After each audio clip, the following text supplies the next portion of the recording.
welcome to the Dissident Daughters podcast. We have a really special bonus episode for you today.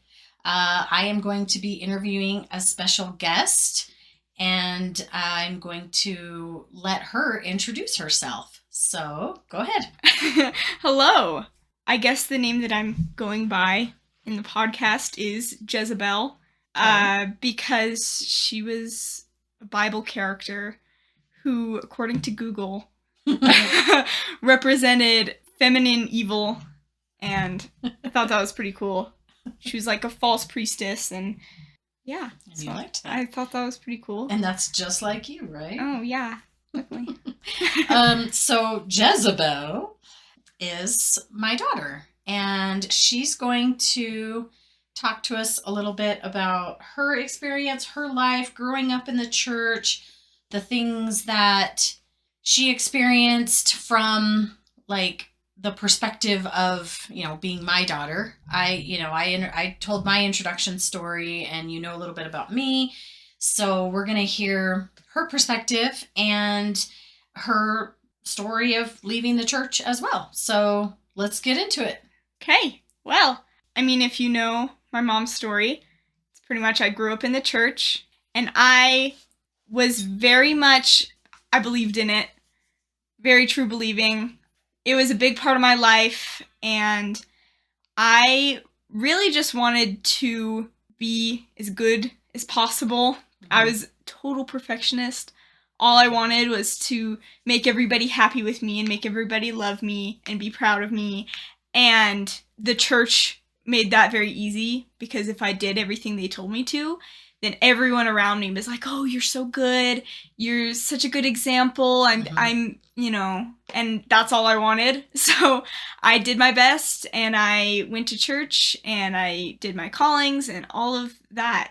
Yeah, and I have to jump in here and say that I always knew, probably from a really young age, that you were my most spiritual child, that you had an intuitive nature about spiritual things and about connection to the divine, maybe. And so we can get into like where you land now, but for sure, as a kid, you always really embodied goodness and spirituality. And I think obedience was part of that too. It's not like you were ever a disobedient child or anything. Yeah, I remember growing up and seeing you fight with my older brother. Mm-hmm. You guys would always fight about the church or about whatever. It wasn't always about the church, but I remember watching that and thinking, oh man, I never want to fight with my parents like that. I don't want that to be me. I don't want to disappoint my parents like he did. I don't want to disappoint my parents. Wasn't that part of it? Definitely. I just wanted to be as good as possible and do anything and everything. And we're still friends. I have this best friend. I don't really know what to call her, but I'm not going to use her real name. And we grew up together. We were friends ever since we were really little. And we just got along. You're only really about well. 3 weeks apart in age, right? Yeah, we're really close in age. We, always had so much fun together. She's still one of the most influential people in my life, and I love her. And we were both really, really into the church. Uh-huh. Whenever we would meet, we would talk about the church, or we'd go to the temple together, we'd go to church together. It was something You'd go to the bishop's storehouse together. That's what you guys did for fun. Yes, we went to the bishop's storehouse for fun all the time. Mm-hmm. And it was fun. We liked it.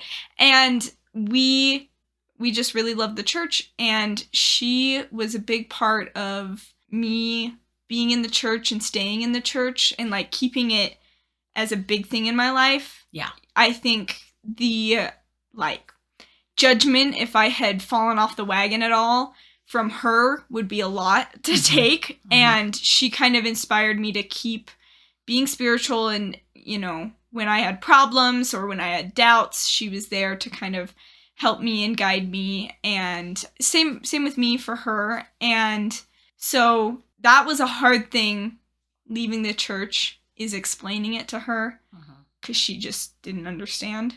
And I guess I should go into my story of how I left the church. Yeah. Jump back a little bit Mhm. because that's further ahead. Do you want to talk about like junior high years? Yeah, I want to first mention like when Dad left. Oh, okay. So, Well, okay, so you did mention how we were always fighting with your brother because Mhm. he wanted to leave. yes. And we really wanted him to stay. hmm And so that was a constant fight. Eventually, we gave in and just let him do what he wanted. And he left. So he was Mhm. the first person gone, Yes. right? Okay. And then your dad. So And then Dad left, and how old was I when that happened? I was, don't know, maybe 10. Young. And I felt a personal responsibility Oh. to save my family and make sure that we'd all be together. Really? Yes, I definitely, I felt that that was something that I needed to do, Mm. and I needed to work even harder and be even better so that my family could all be together. So what is your recollection about when that happened and how it happened and how you found out about it, and if any conversations we had about it, or what your understanding of it was, and also like how big of a surprise or not surprise at all that it was, things like that. I don't ever remember my dad being really into the church, and it was kind of like he started going less and less. And then eventually I remember you telling me, like sitting me down, like, hey, Dad's not going to church anymore. But I didn't really, you never really told me a lot of the details about it back then. And all I knew is that, oh no, our family might not be together forever. You know, that big, like, that's a scary thing for a 10-year-old girl to think about, is that we won't be together. And that's what I wanted. And I think the church really teaches us to want that picture perfect family. For sure. And that was no longer happening. That wasn't a thing anymore. We didn't have, the picture perfect family because my dad didn't go to church. So I think it was hard on me. Did that cause you to have any resentment towards your dad or judgment towards your dad? Not really resentment, but I think judgment. I was a very judgmental person. I definitely was it just made me sad, and I immediately started thinking of like, oh, what can I do? How can I be such a good example that I can fix all of this? And I definitely wanted to be a good example. And that kind of continued on until junior high, all through junior high. And in junior high, became friends with a lot of LGBTQ kids. It started with my best friend, not the one I mentioned earlier, a different one that went to the same school. So the best friend you mentioned earlier lives far away. Yes. Let's just say that. She lives far away. So she doesn't go to school with you, that kind of a thing. You guys have a separate connection. So in school, like your friends in school were separate from her. Yes. Okay. So one of my really best friends in school, she was gay. She identified as lesbian, and I mean, she still does. And so she kind of introduced me to all of her friends, who of course were all, they were kind of this big group of LGBTQ kids, and they were in the Great Gay Straight Alliance and all of that. And This would have been in 8th grade? This was 8th grade. Okay. Yeah. And I became friends with them with kind of the mentality is like, oh, they'll see what a good example I am, and then maybe they'll join the church. Because, I mean, everything has to be tied back to the church. Right. Of course. Like, you can't just be friends with a person because you like them. No. Right. There's always an ulterior motive, and there definitely was. Mm-hmm. So I was friends with them, and I really did like them. I know that makes it sound like I didn't like them. I do. But there was kind of, that's how I had to justify it, that I was friends with people who weren't in the church. Like, how can I justify that? It was that I'm going to be a good example, and they're going to see that people in the church aren't that bad. Right. Because they all did not like the church. These were all kids whose parents hated, like, gay people, or they were very religious. Usually their parents were religious, and so they did not like the church at all. And These were kids who'd been hurt by the church. Yes, they were rejected and hurt, and they didn't like it. And I was hoping that I would set such a good example by being nice to them that they would see that not everyone in the church is bad and bigoted. No, I'm different. I'm special. Mm-hmm. I'm so special. That's always what I thought. And eventually, about a year later, it was like January of 9th grade when I realized that I had a crush on my said best friend from school. Oh my goodness, this was like total earthquake, totally had to break down everything that I had previously thought. I had never before this time thought that I was interested in girls. It had never even like occurred to me. I mean, like being friends with lots of gay people, they could tell before I could. They would always be like saying that are you sure you're not gay? Like, are you sure? And I was like, nope, I'm definitely straight. I'm so straight. I love boys so much. They're the best. And then I realized I had a crush on her, and it was like, oh my goodness, how do I even justify this? How do I even deal with this? Because I mean, I've always been a very emotionally open person, very emotional, definitely.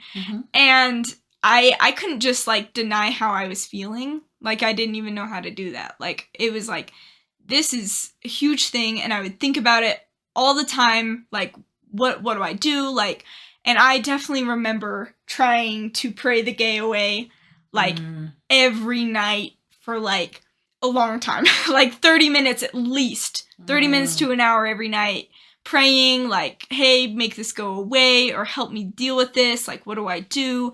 No answer. There was no like comfort. It was kind of like, well, this is just something you're gonna have to struggle with. Kind of what the church teaches is like, it's a trial. It's a trial from God. You'll get through it. Did you ever feel like God was there and listening? Or did you feel kind of an emptiness when you prayed about this issue? Looking back, I think it felt pretty empty, but at the time I was so convinced that God was there. I think it was kind of like, I felt a pressure to be like, oh no, he's there and he's listening. I know this. So would you say that before this time that you'd had answers to your prayers and spiritual experiences where you knew God was aware of you and involved in your life? Yes, definitely. I had tons of spiritual experiences, and then at this time it felt very silent. I think subconsciously I really didn't know what to do, because I mean, when you pray and you have those answers from your prayers, I think it's very much like, this is what the church has told you, and so that's what God is going to say. And oh look, I feel it. I feel the Spirit right now. So the thing that the church told me is true, because... Yeah, because I think your mind goes back to what you've been taught, and you remember those lessons and the things that you've learned, and they come to your mind at that time because you've been so indoctrinated. Yeah. And so, therefore, that feels in the moment like an answer. Yes. Like, I already know the answer to this. Yeah. Right? But in this instance, I really didn't know the answer, and I did my research, of course, with only God-approved sources. Nothing... God-approved? They're all God-approved sources.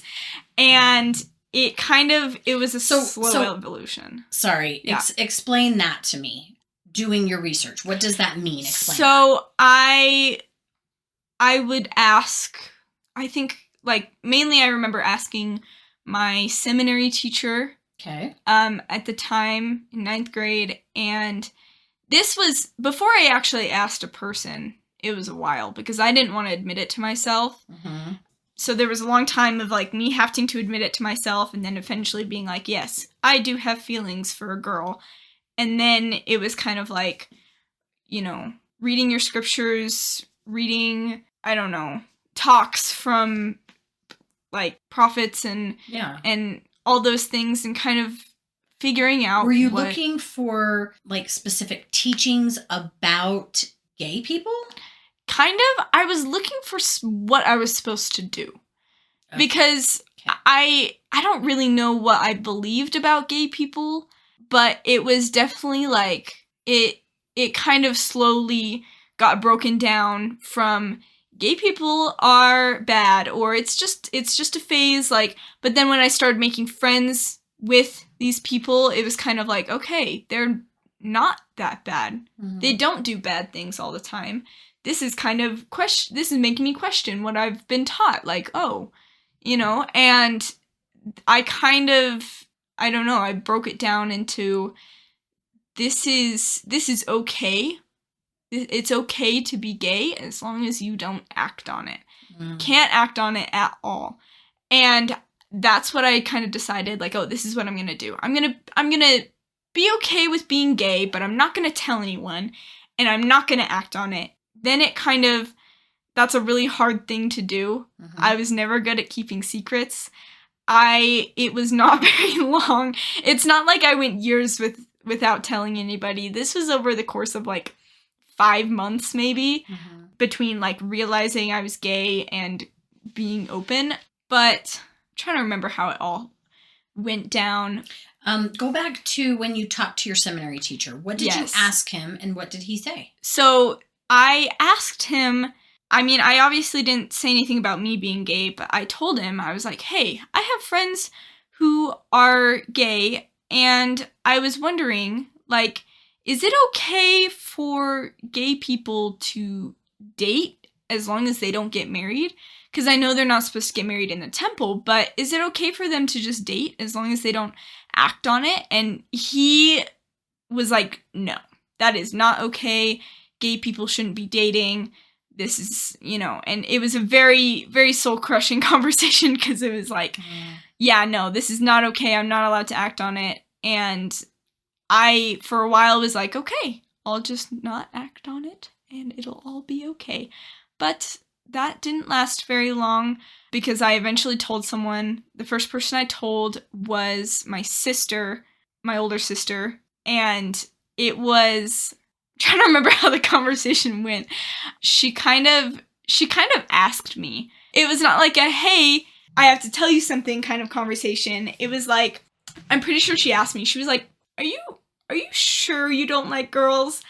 And at this point, it had been maybe 2 months of me realizing it.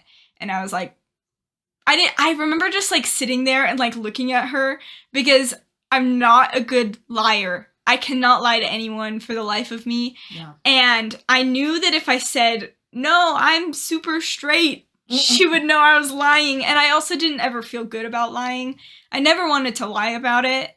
And so I kind of just, like, I looked at her, she was looking at me, and she's like, are you? And I'm like, yeah. That was me coming out for the first time.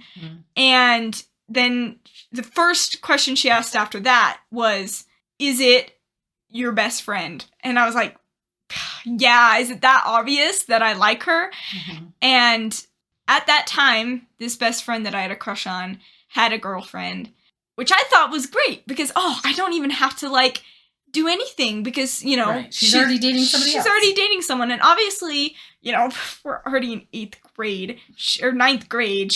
They're probably going to get married. So I won't ever have to worry. I don't know why I had this mentality of like, oh, I'll never get a chance with her because she's already dating someone. Because they talked about marriage all the time, actually. They did? Yes. Oh, looking back, that's funny. They were really cringy. Yeah. Hate to say it. Yeah. They were. Anyway, eventually, I think I came out to this best friend after that, and then I came out to my wonderful mother here. She's saying wonderful sarcastically. It didn't go that well. It did not go very well. I remember sitting in your bathroom and kind of talking about it. I don't remember exactly how it came up, but yeah. I remember kind of saying, like, yeah, I think I like girls. And this was the first time I'd really, like, talked about how I felt outside of, like, saying, yes, I like girls. It was more like talking about how this affects me and how I have to think about this with the church. Like, you know, and that was kind of the first time I talked about it.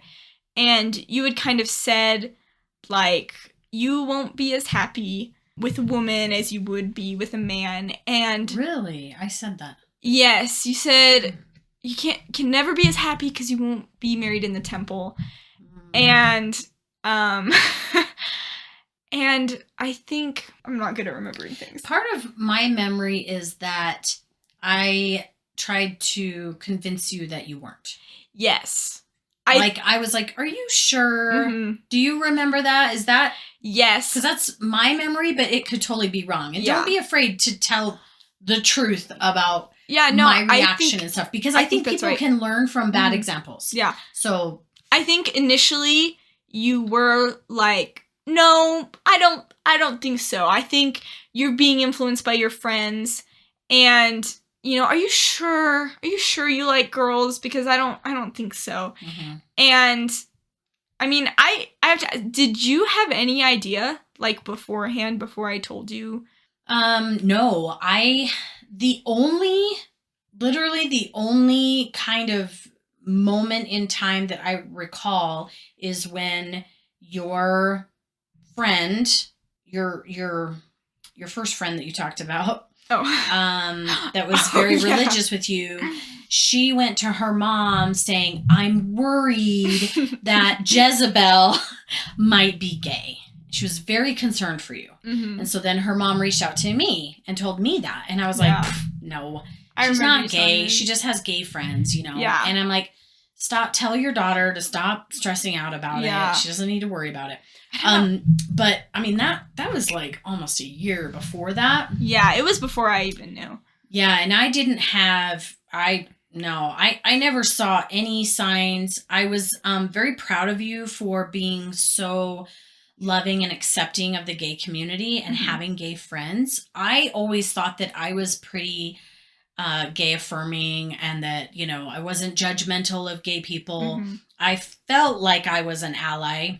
Yeah. Until it's your own daughter. Until it's your own child. And then suddenly all the indoctrination from your whole life comes flooding in. Mm-hmm. And so, keep going. Yeah. But I always thought, like, at least a couple months beforehand that you knew. And it might be from being told from a young age that you could always tell when I was lying. Oh, I remember when I was little, if I ever lied to you, you'd be like, I can tell you're lying. I know you're lying. And I believed that so much. I was like, my mom always knows when I'm lying. I can't lie to her. So I always thought that you knew. No, I didn't know. But I did know that you were struggling with something because there was a shift in you for a few months where you spent a lot of time alone in your bedroom with the door closed. And you didn't do that before that period of time. Yeah. So I saw that, and you were also having some health problems, and, we were kind of figuring out some of that. And so I thought it had maybe to do with that. And I thought maybe you were, struggling with depression or anxiety or things like that. And we'd been to some doctors, you remember. Mm-hmm. And so, no, but it never crossed my mind that you were struggling with your sexuality. Yeah. Which, struggling, I put in air quotes because, and I've said this before, that the only reason that gay people struggle is because we put struggle on them. Yeah. We teach them that it's bad and therefore they struggle. It's not, nobody's sexuality should be a struggle. Yeah. And it's not innately so. It's only that way because of the way they've been taught or the way they've been treated. Mm-hmm. So. I think, before, like, you've told me about how you were worried about me shutting myself in my room. And I really think that had more to do with, like, my health problems than my sexuality, because I really didn't realize it until about January of 9th grade. But I do, like, during that time from, like, January to May, there was a lot of anxiety. It was kind of like it would just circle in my head. And, like, it was very scary for me to have to deal with this, and, like, how what I've been taught since I was little is, changing, how I have to rethink everything to match how I feel, and they don't line up very well. Did you feel like there was something wrong with you? Yes. I think it was very much, I thought of it as like, oh, this is a trial. I have to get through it. It was very weakness. it was something I needed to just get through, and I thought eventually it would be better. But then upon more like research in the church, it was taught that, oh, it'll all be better in the afterlife. And that's a long time to wait. That is a lifetime of just waiting. And I had, and then I kind of went into my progressive Mormon phase where I was like, yep, I'm a good Mormon, so I'm just going to wait that lifetime. I'm going to wait that long time. I'm going to be celibate. But I'm going to be a progressive Mormon and show people that you can be gay and be in the church. So I decided I was going to be open about my sexuality, but I was going to remain in the church because that's what I had kind of decided is what a good Mormon girl would do. Okay, so just to maybe have you back up just a tiny bit, that first conversation with me, where I kind of tried to talk you out of it or convince you that that wasn't reality. From that point, see, and I don't have the greatest memory, but I feel like maybe we didn't talk about it for a couple weeks or a few weeks maybe, and then we talked about it again. Or in my memory, after that conversation, I kind of like, I very much just like shut down my feelings, which is something I've done a lot in the past around the church. I kind of shut down my feelings. I was like, okay, I'm not going to think about it because that's you kind too of hard did to think get about. Upset with me, and you said, it's just a thought, Mom. I don't know if I really feel this, or it's just how I feel. And maybe it's not, or something. I think you kind of got upset with me. Yes. And that kind of rejection, I shut everything down and I kind of stopped thinking about it. I didn't want to think about it. But then I think it was like a couple days later. I don't remember a lot of time passing between that first conversation and the next conversation where you had said, hey, I've done some research and I've discovered that this isn't right. What I told you a couple days ago was not right. And you kind of sat me down in your room and we were talking about how, it's okay. And this is hard to remember. And I don't think, if you can't remember the words that were said, that's okay. Cause me neither. But like, what was the feeling of the message that I was giving you? You know what I'm saying? Yeah, it was a lot more accepting. Yeah. It was a lot more of like, hey, this is okay. What I said before, it's not really true. You are perfect just the way you are. You don't have to change anything. And that was a really, that changed a lot about how I felt about myself. And I think, it was much better. Yeah. It was very, I don't know, it was very comforting to hear you say that. Because, of course, all that I've ever wanted since I was a kid was approval and love and for you to be proud of me. And that kind of made me feel so much better. Like, this weight had been lifted because I didn't need, what the church has told me is different than what you're saying right now. Yeah. Because I had kind of equated, my mom's thoughts are the same as the church thoughts. It's going to be the same. She wants me to be in the church and follow the church, what the church says. Yeah. And so when you said this, it changed everything. It kind of, gave you permission to disagree with the church, maybe? Yes, definitely. Yeah. Gave me permission to disagree. And I think it was pretty uphill after that. It was still a slow climb to where I am now because I still had all of this indoctrination of this is still not okay. This is still, I had definitely accepted myself. Internally, there was less self-loathing about it. It was more this is who I am. This is okay. Yeah. Everyone else is going to have to deal with it. I'm going to be open about it. Right. But you still had, 14 or 15 years of indoctrination to sift through. It's not just you make a decision and everything's fine. It's still a lot of work to keep challenging your your beliefs that are embedded in your brain, right? And the thoughts and feelings and experiences you've had your whole life. Yes. So it's not as simple as just saying, I accept myself, right? Mm-hmm. It's a continuous struggle, I guess. Yeah. And this was kind of where I had decided, like, oh, I'm going to accept myself, but I'm still going to be celibate. Yeah. I'm not ever going to date women. And I had identified as bisexual. Mm-hmm. So I was like, I'll just date boys. Like, it's okay. It's all good. And I think that's something you told me during our first talk, is because I told you I was bi, and you were like, that's great. That's great. You can just choose a boy. You can just choose a boy. And so that was my plan for a good long time. And you were still very much committed to the church. Yes, very committed. And I was too. Yes. Yeah. For a while. Yes, for a while. And so I still had a crush on this girl, and I still needed to figure that out. We went into high school. I followed her to high school. She was going to a different high school than me, and I got a variance, and I went to the same high school as her. And we were really close. We still are close. My sophomore year of high school, I was still 15. I have a late birthday, so I was still 15, but there was this guy that I really, really liked.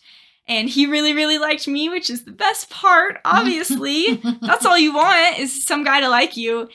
And that didn't really end well at all. He turned out to be very manipulative and not a good example and not a good person to be around. That was probably the last guy that I had ever been interested in. And, like, as far as I can remember, other than TV characters and Roderick Heffley, I think that was the last guy I ever liked. Roderick. Oh my gosh. Okay. Yeah. And because I wasn't 16 yet, I was not going to date him. And we had kind of gotten to the point where we both told each other that we liked each other, but I had decided that I wasn't going to date him, and I told him that, and he wasn't in the church. But again, I'm going to be a good example, and if he really likes me, he'll join the church. And that really didn't end well. And this experience was something that really made leaving the church hard, because I really thought, like, oh, me not dating until I was 16, like, protected me from getting into a relationship with him. But I realize now that it was kind of, if the church hadn't taught me that I couldn't really protect myself, then I would have been able to protect myself better. It was, so I depended on the church a lot, and that's kind of an example of me depending on the church. But the church kind of, like, it gives you a sickness and then sells the cure, because it makes you feel like you don't have worth, you're not strong enough without the church, and then it says, oh, but we're here.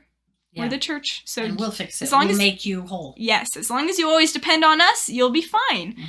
The summer after sophomore year, well, during, like, May, my best friend broke up with her girlfriend. Woohoo! This is the best!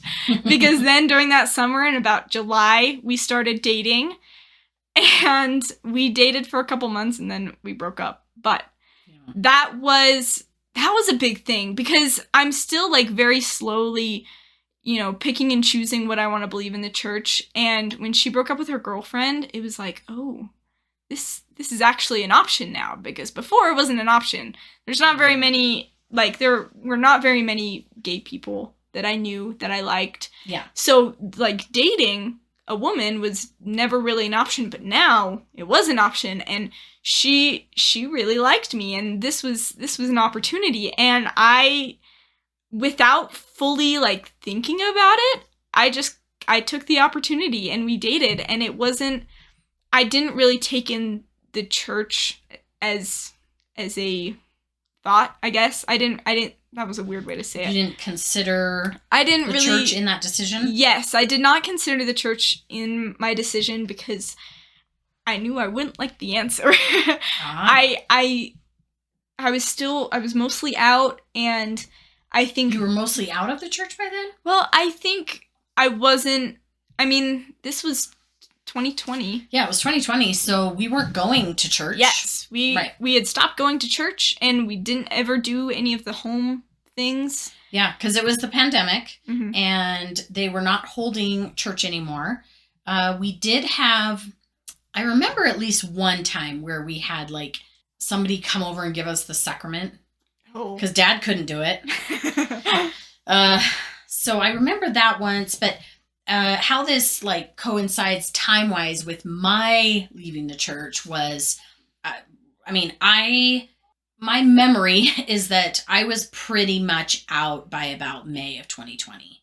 That like I was out before, I was mentally out, I guess, before the pandemic. Mm. And then the pandemic hit, and I kind of hung in there a little bit longer. And then I was just like, nope, I'm totally out. So by the summertime, by the time you're dating her, I was completely out.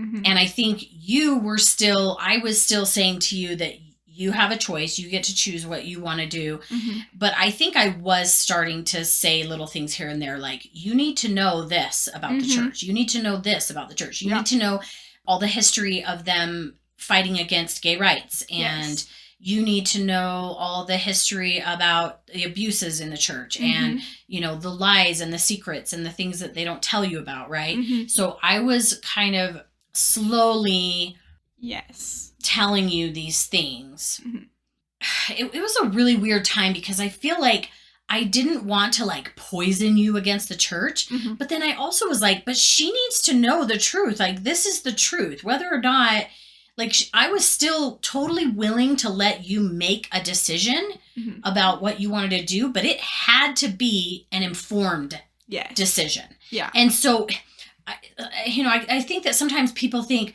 well, I'll let them figure it out, and I won't tell them all the bad things. I'll let them figure it out because I don't want to poison their mind against the church. But it's like, well, first of all, you're my child. Yes. And I'm the one that indoctrinated you to begin with. So there's a part of me that feels like I have to fix that. I have to undo the damage I did there.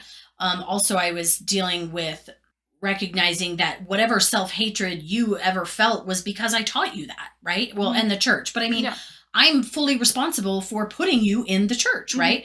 So I felt a lot of, I don't know what to describe that feeling as, but a lot of shame and guilt over putting you in this position of even questioning your worth or your value as a gay person. Mm-hmm. And so, so I wanted you to know the truth. So I was kind of dropping little tidbits here and there.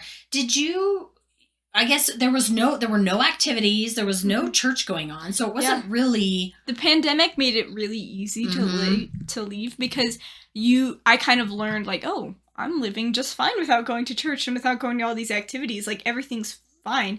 And I do remember you telling me these things about the church. I remember us going and putting up pride flags, and you told me about the multiple accounts of the First Vision and a lot about Joseph Smith and him being a scam artist and all of that. And this is again where I am shutting down. This is where don't think about it, don't feel anything, because it was really hard to think, like, everything that I've been taught is a lie. And this church that I care so much about has been lying to me, and it's all not true. And so I remember you would tell me these things, and they would kind of, like, hit a brick wall in my brain where I'd hear them, and I'd listen to them, and I'd know them, but I wouldn't let them, like, emotionally affect me, because I would just kind of shut off all those emotions. I wouldn't allow myself to feel it. And it was not a conscious thing. It was never like whoa, I don't want to feel this, so I'm not going to think about it. It was like, oh, okay. Like, it was definitely not conscious. But during this summer, it was, I had started dating a girl, and I started wearing short shorts and short skirts, and I started listening to music with swear words in it. Can you believe that? I remember going back to school on the first day of school, and I was wearing a crop top and a short skirt, and I picked up one of my other friends. He's a trans boy. We were really close friends, and I picked him up to take him to school on the first day. and he gets in my car and I'm wearing a short skirt and I'm listening to this song that has a bunch of swear words in it. And he's like, who are you? Because we had not seen each other almost all summer. Last he saw me, I was Molly Mormon. Yeah. And then he genuinely was like, what are you doing? Like, I don't even recognize you. He was shocked. And it was, so that summer I went through a lot of changes, but I still wouldn't, like, identify as ex-Mormon. I had not left the church. I was still in the church, but I just wasn't, it was very much not like a conscious, like, oh, I'll still be in the church, but I'll do these things. It was kind of like, I'm doing these things because I've learned they're not that bad. And I had a very good influence of my older sister.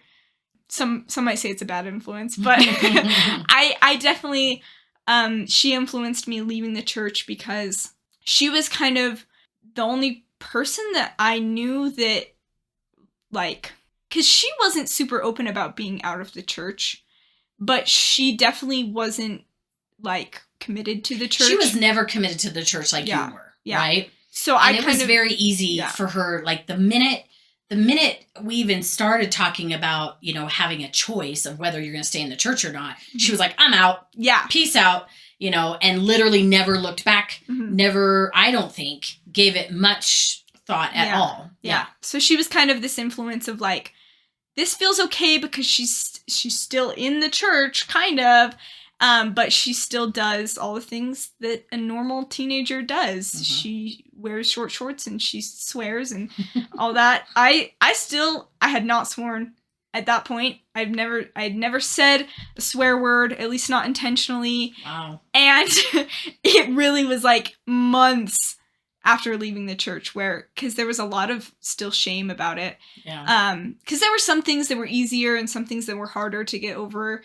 And swearing was one of those things where I was like, oh, this just doesn't feel right. Like, it just felt weird to hear swear words coming out of my own mouth. Yeah. And now I swear all the time. It's hard to not swear at this point. And I will just say that I've always been a proponent for swearing. Have I not? I've always sworn. Yeah. Your entire life, right? I've always been a potty mouth. I mean, since I was a teenager, I was a potty mouth. And I've always been like, you know what? Swearing feels good, so just do it. I remember having that conversation with you. I don't even think we were out of the church yet. But yeah, I'm sure we weren't.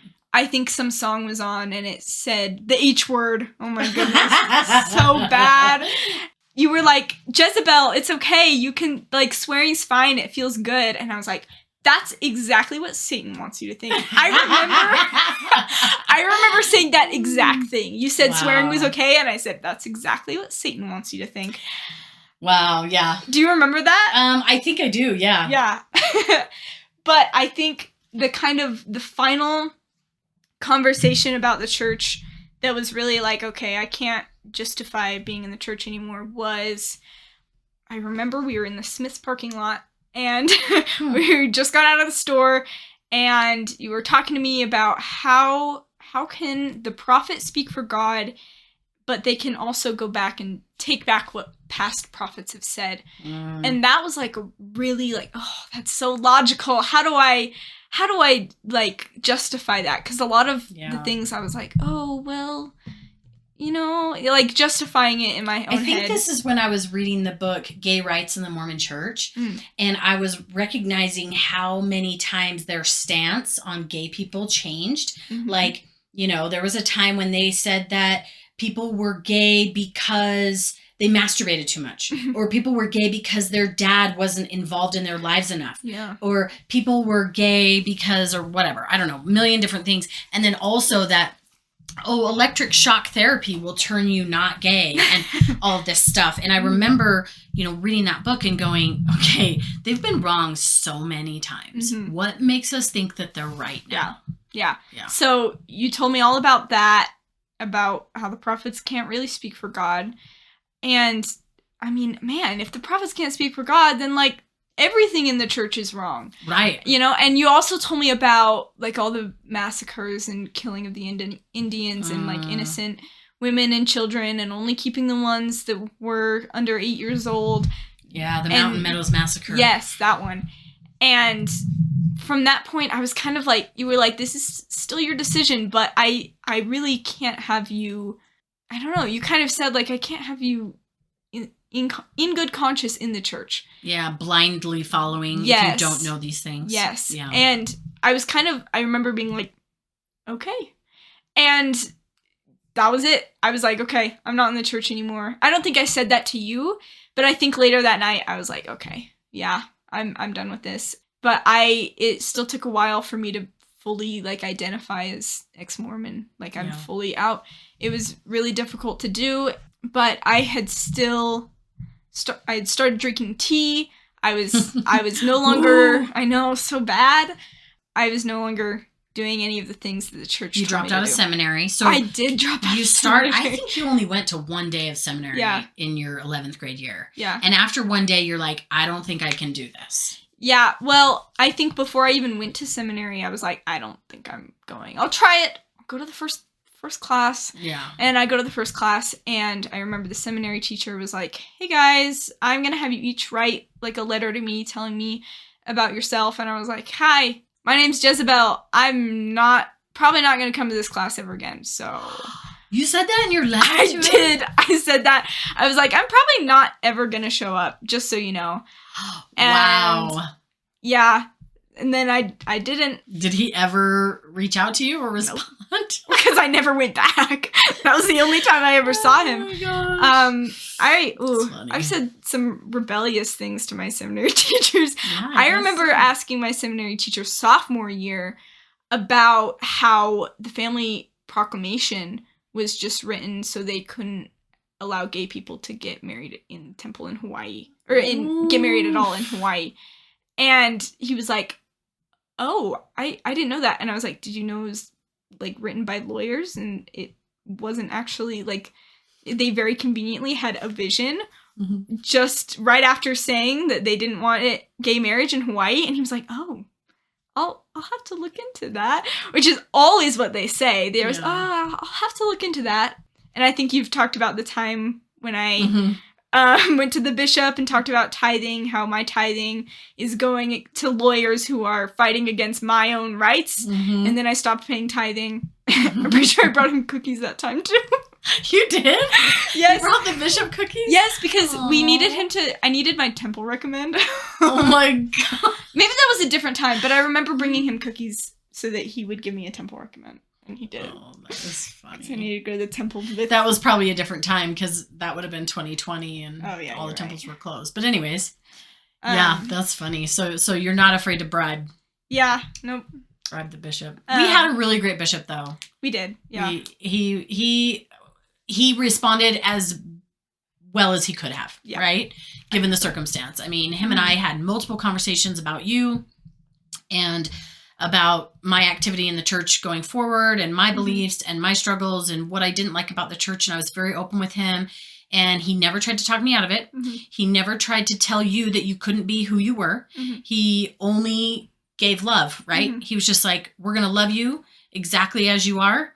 And this doesn't make anything different. You know, when you came out to him and stuff, he was, I have to say, I don't say this very often, you know, in all of these episodes that I've done. I know that we tend to bag on the church, but I will say that the people who are serving in the church, meaning at the ward level and at the stake level, these are some of the best people that there are. I've been so lucky to have had relationships with some fantastic church members, even seminary teachers, we've just had really awesome experiences. And I know that that's not everyone's experience, but I also do not want to say that everyone in the church is bad. The system is bad. The organization is corrupt. And I'm sorry, but the top leadership, I can't stand.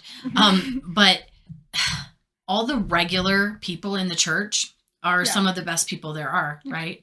They're just as brainwashed as us. Yeah. And, like, there's kind of this level of understanding that you can have with them because, like, I was in the same place. Yeah. Not even that long ago. Yeah. I would have said the exact same thing. And that's why this friend that I had who lived far away, I have such an understanding for the way that she responded to me telling her. So we go can back talk about that. because there were two different things that happened. So first you had to come out to her. Yeah. And then you also had to tell her that you were leaving the church. Mm-hmm. So maybe tell those two stories and how that went over and what was all involved with that. So when I came out to her, she was having a sleepover at my house for my birthday, and I told her, and she was really good. She was very understanding. She was like, hey, I still love you. That's never going to change. Well, and that was just coming out to her, but it was later that you told her that you were leaving the church. Yes. Or that, because did you feel like how did you describe that, or how would you have described that? Was it, I'm leaving the church? Was it, I've lost my testimony? Was it, I've had a crisis of faith? Like, how would you have described what happened to you? Does that make sense? I don't know if I remember it very well. I think I kind of just said, like, hey, I want you to know that I'm not in the church anymore. Like, she might have even brought it up because she knew that you had left. Mm. And I think I was kind of like, yeah, I'm not doing the church anymore. If you have any questions as to why, I will totally answer them for you. But for now, I'm just saying I don't believe in the church anymore. I think they've done some things that I don't agree with, and so I'm leaving. And she responded, so this was not in person, this was over Marco Polo when I told her. And she didn't reply for a couple days, and then she came back with this whole planned out talk. It sounded like a whole sacrament meeting talk about how I should just give it another try. She was like, for 1 month, I want you to pray every day and read your scriptures every day, and I promise you will change your mind. Wow. And remember her testimony. Yes, she's like, remember all these spiritual experiences you have. She brought up like specific experiences that I had told her about. Mm-hmm. And in hindsight, like hearing her list all the spiritual miracles that I had experienced, I was like, those are all kind of dumb. They're not really that great.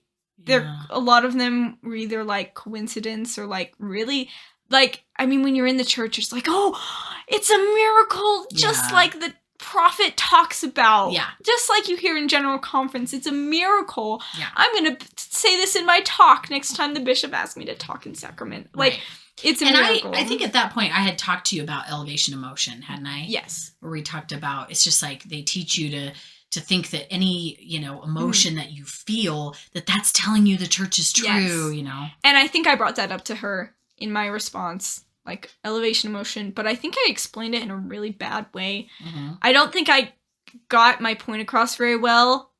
I wish I could go back and really explain everything again, because I think I was still kind of new to the whole argument against the church. Yeah. I knew that I didn't want to be a part of the church, but that was before I was really good at defending my stance. Yeah. And so I didn't explain it very well, and it was a whole thing, and I kind of, after she told me to just give it a month, I was like, no, I'm not going to do that. Yeah. I've given 16 years of my life.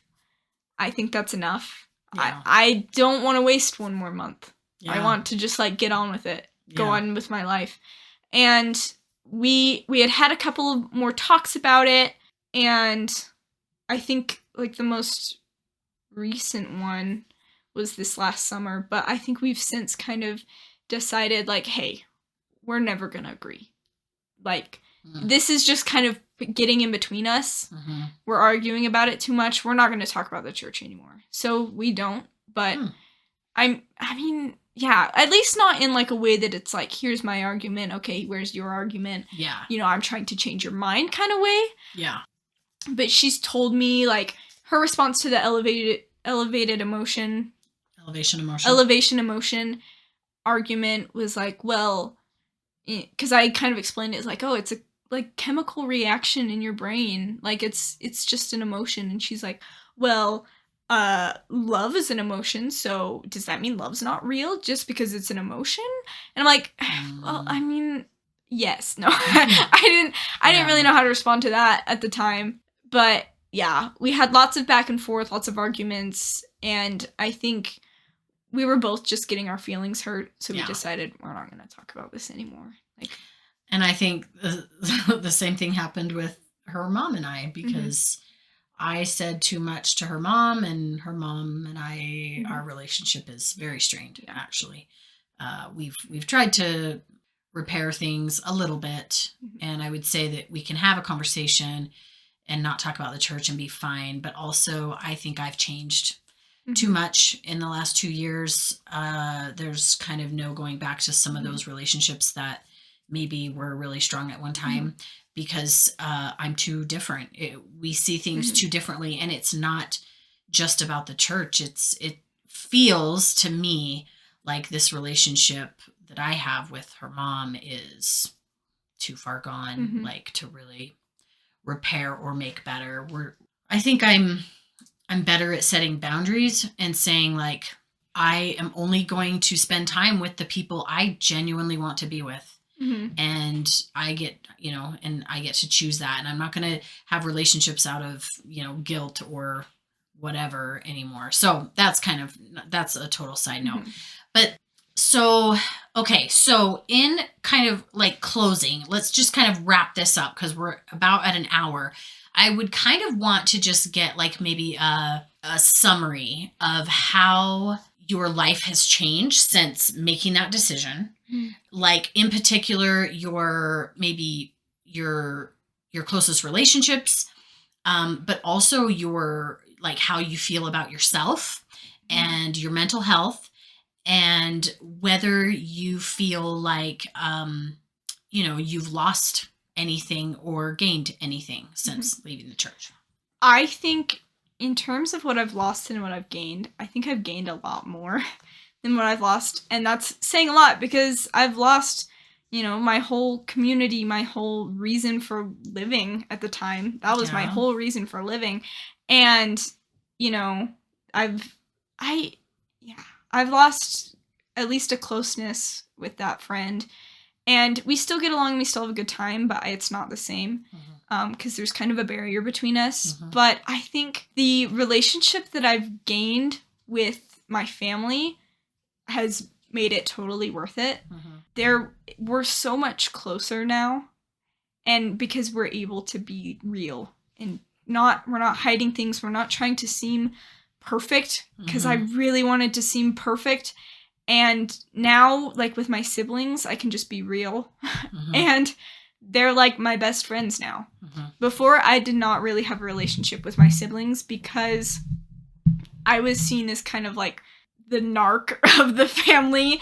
Like, and the Molly Mormon. I, was the narc of the family. I was, judgmental, and I wasn't very like accepting of what they were doing, or like any decisions they would make. So therefore they didn't trust you. Yeah, they didn't trust me, and they didn't want to spend time with me, because they didn't want everything they do to be judged, and that is totally fair. But now I'm probably closer with my siblings than I am with anyone else, and as well as my parents. Like, I think our relationship has gotten a lot better. And I don't seek validation as much, which has been really good for my mental health. I mean, when I first left, I switched from seeking validation from the church to seeking validation from the school. I just went on to the next thing, and then grades were the most important thing in my life. And I would have regular freakouts about my grades. But even that has gotten better, as I've realized I don't need to put as much pressure on myself to be perfect. I mean, I still put pressure on it and on myself, and it's still a struggle, but I think it's gotten a lot better as I've learned to kind of dismantle that perfectionism, because I was such a perfectionist. I remember I found some old journals from when I was in the church, and I wrote down like my goals for the month, and they were so huge. Like, not the kind of goals a 13-year-old should be making for herself. And they were so unrealistic, and it was basically like, just be perfect. And there was no room for forgiveness. If I make a mistake, then it would just be like, oh, I messed it up. I guess I suck. Instead not of living up to my potential. Yes. Instead of like, oh, I messed up today. There's tomorrow. I'll try again for these goals. It was like. But even also, what is even messing up? Yeah. I mean, it's so ridiculous. It's like, because I would have like daily goals, and if I didn't accomplish them in that day, then I ruined it. Yeah. I guess I suck, you know. Mm-hmm. But now I'm able to have like a healthy relationship with like goals and self-improvement, in that I'm okay if I don't accomplish them, and I can just try again tomorrow. And I have such a better relationship with my family and with friends and with myself. And I definitely think things are so much better. Yeah, I think it's really interesting. I think the openness and realness of all of our relationships has made such a huge difference, because I've seen in so many ways that the church makes liars out of us. It really forces us to put on a show or present our best side or whatever. And so, man, I've heard just countless stories of kids who lie to their parents about what they're doing because they can't tell them the truth, because their parents would be either so disappointed or just so pissed off at them, right?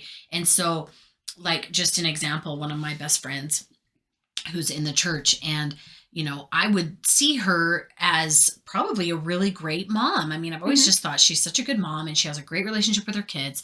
Well, it's like she suddenly found out that her daughter's been having sex for like 3 years and she didn't know it.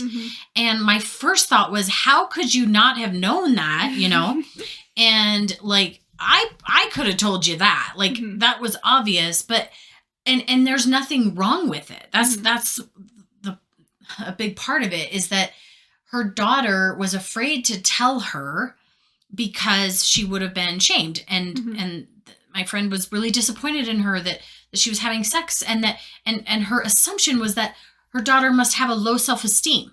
And I'm like, what if your daughter is a sexual being and she enjoys it? Like, how can that not be, you know, the reason for having sex? Like, it's just so silly. But and that's just one tiny example that I constantly see stories like this where kids are not telling their parents who they are and what they're doing because they can't. Yeah.